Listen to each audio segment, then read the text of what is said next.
Cel mai frumos mesaj din partea mea pentru voi este că îmi cer iertare la toți care le-am greșit pe acest pământ. Mă iert în fața la părinții mei, la mama, la tata, la fetița mea, la frații mei. În ultimul rând îmi cer iertare la biserica din Barcelona, la pastor și la frații mei de acolo. Vreau să cer iertare la toate prietenii mele care le-am avut, la toți prietenii mei. În ultimul rând îmi cer iertare la frații mei pentru tot rău care l-am făcut. Pentru tot rău care l-am făcut în viața mea. Vreau să vă spun că am ales drumul. Cred că cel mai bun drum din viața mea l-am ales eu. Este un drum care duce la viață veșnică. Este drumul pocăinței.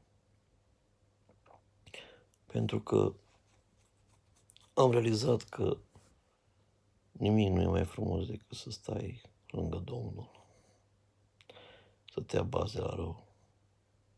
Au fost ispite peste mine, au fost încercări, au fost valuri, au fost tormente. Eu am căzut de la pocăință. M-am separat de Dumnezeu pentru faptul că mi-a plăcut și am acceptat plăcerea lumească.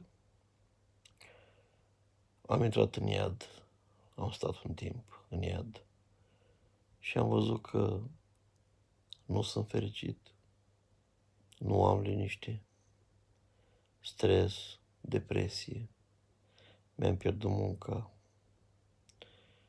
sănătatea mi s-a agravat. Satana a început să mă lovească din toate părțile. Ba cu dureri de rinichi, ba cu dureri de spate, ba cu dureri de plămâni, ba cu tensiunea. 17 cu 11 am avut, am fost internat la spital de urgență.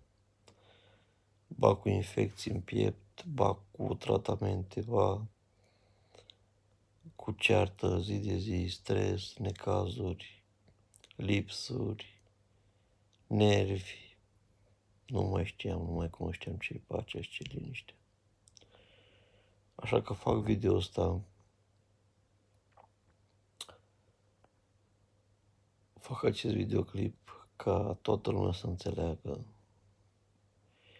că viața aceasta este trecătoare și nimic nu luăm cu noi, că ești bogat sau că ești sărac, tot într-o secriu pleci. Dar nu e important că mori. Pentru mine moartea e cel mai frumos lucru, poate din ce am experimentat eu. Pentru că e frumos să părăsești trupul acesta, să ieși din trupul tău. Să lași trupul acesta păcătos și să ieși din trupul tău. E și mai rău să ajungi în iad, să vină demonii să te ia, îngerii demonilor să te ia, să te ducă în iad, e și mai rău. Cel mai frumos este să mori în Domnul Iisus Hristos, să mor cu pocăința împăcată față de Dumnezeu, cu credința ta față de Dumnezeu, să mori în păcat cu Dumnezeu, că te-ai împăcat cu Dumnezeu. Și atunci când vei închide ochii și vei muri, vei părăsi lumea aceasta, cu siguranță vei fi în brăul lui Avram. Și îngerii Domnului vor veni și te vor lua și vom sta la masă cu Iisus Hristos, așa cum ne-a promis. Iisus Hristos nu ne-a promis o viață de pocăință, de lux. O avea tormente, o avea lupte, multe lupte le-am căzut, dar El a fost lângă mine. În păcatul meu, că eu am ales păcatul, dar Dumnezeu nu m-a lăsat. Pentru că important este să-ți dai seama și să te căiești. pentru faptele tale. Amin. Așa să ne aștept Dumnezeu. Haideți să fac și eu o rugăciune pentru slava lui Dumnezeu. Pentru că nimic nu mai e mai frumos decât să te rogi ca forțele întunericului să nu aibă puterea asupra ta. Tată, vin în seara această oră târzie, în numele Domnului Iisus Hristos. Te rog, ai bine de mine, Doamne, și de viața mea, de sufletul meu.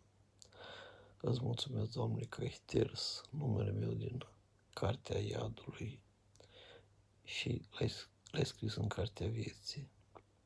Îți mulțumesc, Doamne, că m-ai iertat. Îți mulțumesc, Iisus Hristos, că ai murit pentru mine pe cruce la Golgota, ca eu, un păcătos, să fiu iertat.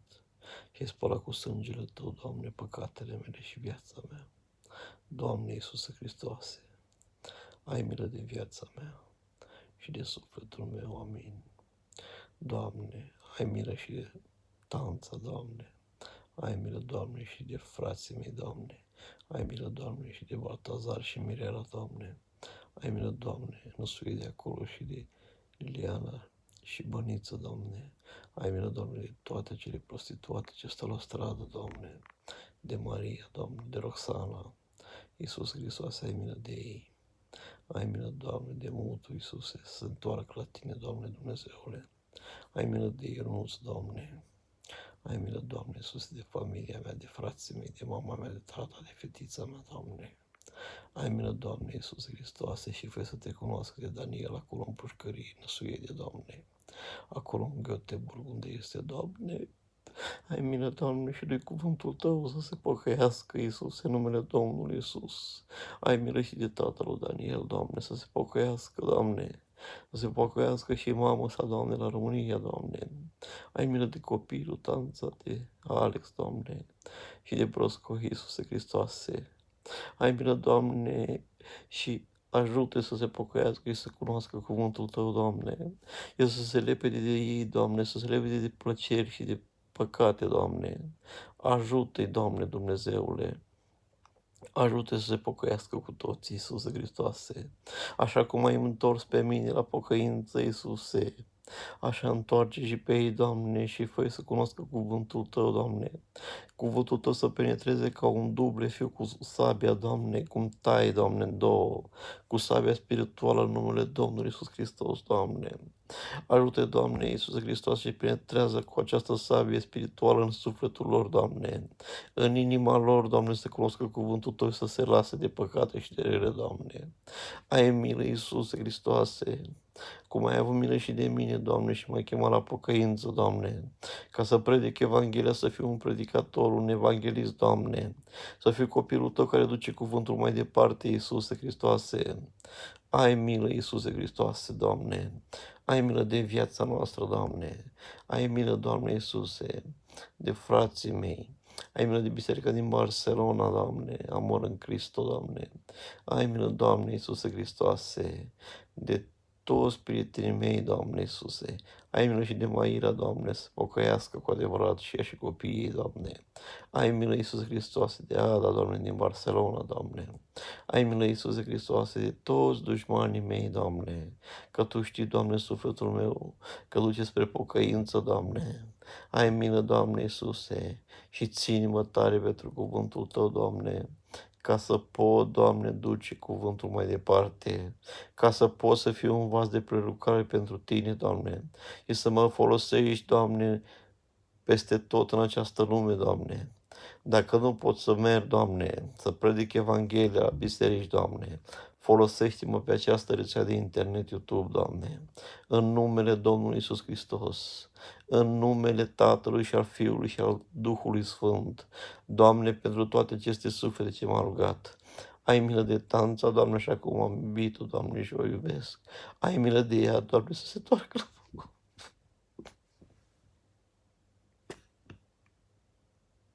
Ai milă de ea, Doamne, să se întoarcă la pocăință, Iisuse, să-l lase, Doamne, curvia, să-l lase, Doamne, țigara, în numele Domnului Iisus Hristos. Sângele lui Iisus Hristos are putere asupra ei, Doamne.